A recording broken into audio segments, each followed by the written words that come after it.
Every decision we make is made emotionally.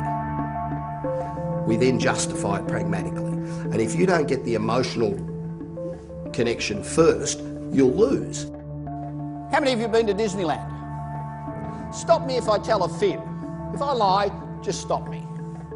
You tell your kids 3 weeks before that you're going to go to Disneyland, and they go, oh, wow, fantastic, how many more sleeps? You say, 20 more sleeps. Now, they're excited, aren't they?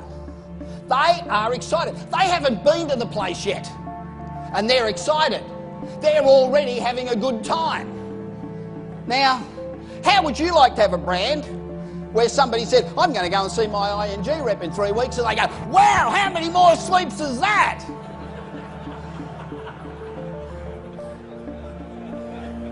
Why isn't it happening? If you pick up this morning's paper or watch most ads on television or listen to the drivel they throw at you on radio, there's very little emotional connection.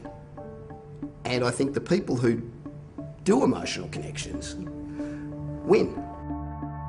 We get to the gate, 44,000 people have beaten us, so we stand in this great line. We finally get to the window, and they say 2 adults, 2 kids, $244, and you say, God, that's expensive! But this is Disneyland, happiest place on earth. Wow, hey. So you pay over your money, you walk in the door and you say, come on kids, we've got to get down to Pirates of the Caribbean. So you race down to Pirates of the Caribbean as fast as you can get there. What's the first thing you see?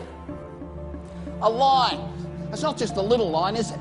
There's 50,000 people in this bloody line. So you wait. And Disney, just to make you feel better, stick up a sign saying, the wait from this point is 1 hour. So you go, okay, that's all right, happiest place on earth. So you finally get into Pirates of the Caribbean, 2 minutes later, it's over. Okay, that's all right. Race down to the next ride. What's the first thing you see? A line. You stand in the line. You know, the average person who goes to Disneyland stands in a line for 6 hours and 20 minutes. 6 hours and 20 minutes standing in a bloody line. And what do you do when you leave? You say, wasn't that fantastic? I just enjoy being successful. I enjoy getting a result for whoever the client is, whether that be putting together a business strategy, or whether it's putting together a marketing strategy, or whether it's going out and knocking dead 1,000 people in the room. It's about achieving the result that you need to achieve. I've been doing this for a long time, and I work with corporations all over the planet. And we go in and we develop customer service policies, just giving every customer a great wow experience every time, and we change bottom lines dramatically. Not advertising, not promotion, not new products, just good old-fashioned bloody good service. I do work pretty much across the board. On one end of the scale, I do work with people like Microsoft up in Silicon Valley, where they have corporations that they put money into and develop, and I'll go and advise them on how they can move forward. I launched Nexium in Europe for AstraZeneca. I think most of the corporations that I've been dealing with have been the big guys, although I'm getting more and more involved in helping small businesses, in fact not necessarily start-up businesses, but early stage businesses where they may not have the business model quite right, they haven't determined what their business and marketing strategy should be. Bob Pritchard has helped people like companies like American Express, Coca-Cola to realise business potential.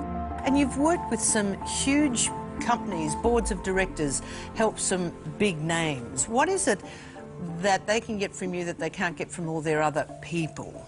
I think the difference is that once you work in a company, that you become channeled into their corporate culture, if you like.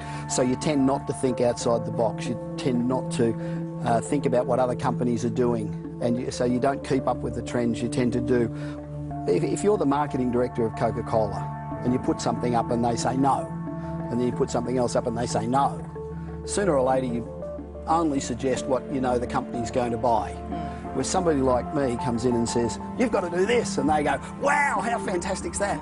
Because I speak on platforms all over the world and because I get the good quality jobs, I think I've got 90 Fortune 500 companies that I've spoken to. You get to share the platform with all the best people in the world.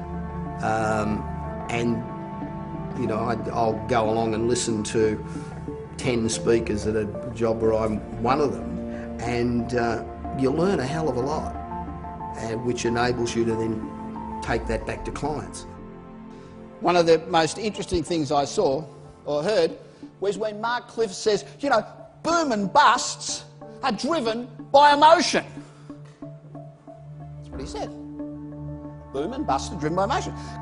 God, if boom and bust, the future of the world's driven by emotion, why aren't we using more of it? Why don't I pick up an ING brochure and go, wow, that's what I'm about? Why don't I feel this great emotional drive? Because that's what's going to get people involved. I'm not in the motivation business. People often say to me, you're a motivational speaker. I'm not a motivational speaker at all. I'm a person who gets across a whole bunch of information that is as simple as I can make it so that they can walk out and implement it tomorrow, so that you don't get back to the office and say, geez, what do I do now? It's information that's practical, logical, you can implement tomorrow. And hopefully, it's entertaining and motivating. This world is full of good people, and if you want to be the best, you have to put in the yards. And there's no shortcut to success. Hard work, hard work, hard work. They're the three keys. They're the only three keys.